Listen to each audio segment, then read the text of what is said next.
प्यारे भक्तगणों, आज हम आपको माँ लक्ष्मी को प्रसन्न करने के लिए वेदों में छुपा हुआ माँ लक्ष्मी का शक्तिशाली मंत्र बताएंगे।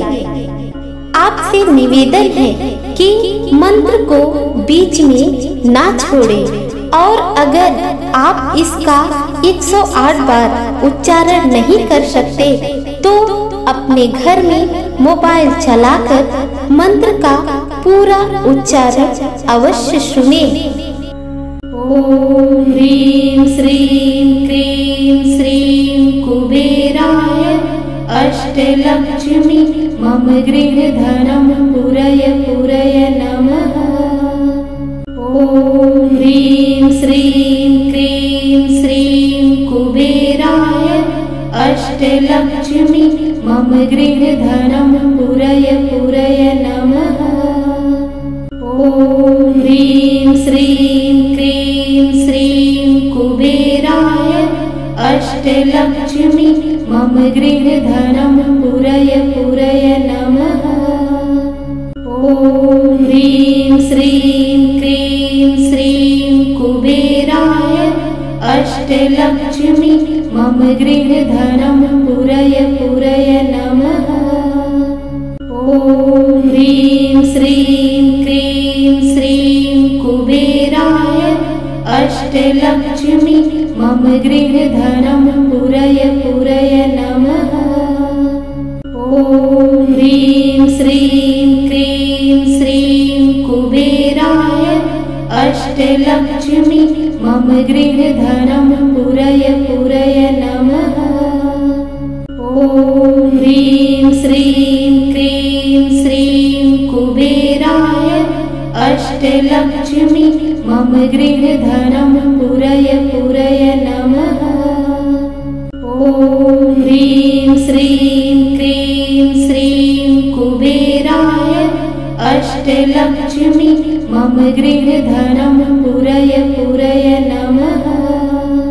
ओम ह्रीं श्रीं क्रीं श्रीं कुबेराय अष्टलक्ष्मी मम गृहधनं पुरय पुरय नमः। ओम ह्रीं श्रीं क्रीं श्रीं कुबेराय अष्टलक्ष्मी मम गृहधनं पुरय पुरय नमः। ओम ह्रीं श्रीं क्रीं श्रीं कुबेराय अष्टलक्ष्मी मम गृहधनं पुरय पुरय नमः। ओम ह्रीं श्रीं क्रीं श्रीं कुबेराय अष्टलक्ष्मी मम गृहधनं पुरय पुरय नमः। ओम ह्रीं श्रीं क्रीं श्रीं कुबेराय अष्टलक्ष्मी मम गृहधनं पुरय पुरय नमः। ओम ह्रीं श्रीं क्रीं श्रीं कुबेराय अष्टलक्ष्मी मम गृहधनं पुरय पुरय नमः। ओम ह्रीं श्रीं क्रीं श्रीं कुबेराय अष्टलक्ष्मी मम गृहधनं पुरय पुरय नमः। ओम ह्रीं श्रीं क्रीं श्रीं कुबेराय अष्टलक्ष्मी मम गृहधनं पुरय पुरय नमः। ओम ह्रीं श्रीं क्रीं श्रीं कुबेराय अष्टलक्ष्मी मम गृहधनं पुरय पुरय नमः। ओम ह्रीं श्रीं क्रीं श्रीं कुबेराय अष्टलक्ष्मी मम गृहधनं पुरय पुरय नमः। ओम ह्रीं श्रीं क्रीं श्रीं कुबेराय अष्टलक्ष्मी मम गृहधनं पुरय पुरय नमः। ओम ह्रीं श्रीं क्रीं श्रीं कुबेराय अष्टलक्ष्मी मम गृहधनं पुरय पूरय पूरय नमः। ॐ ह्रीं श्रीं क्रीं श्रीं कुबेराय अष्टलक्ष्मी मम गृहधनं पूरय पूरय नमः। ॐ ह्रीं श्रीं क्रीं श्रीं कुबेराय अष्टलक्ष्मी मम गृहधनं पूरय पूरय नमः। ॐ ह्रीं श्रीं क्रीं श्रीं कुबेराय अष्टलक्ष्मी मम गृहधनं पूरय पूरय नमः।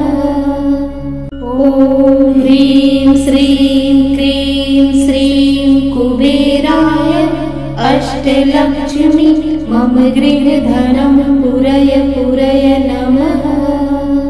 ॐ ह्रीं श्रीं क्रीं श्रीं कुबेराय अष्टलक्ष्मी मम गृहधनं पूरय पूरय नमः। ॐ ह्रीं श्रीं क्रीं श्रीं कुबेराय अष्टलक्ष्मी मम गृहधनं पूरय पूरय नमः। ॐ ह्रीं श्रीं क्रीं श्रीं कुबेराय अष्टलक्ष्मी मम गृहधनं पूरय पूरय नमः। ॐ ह्रीं श्रीं क्रीं श्रीं कुबेराय अष्टलक्ष्मी मम गृहधनं पूरय पूरय नमः।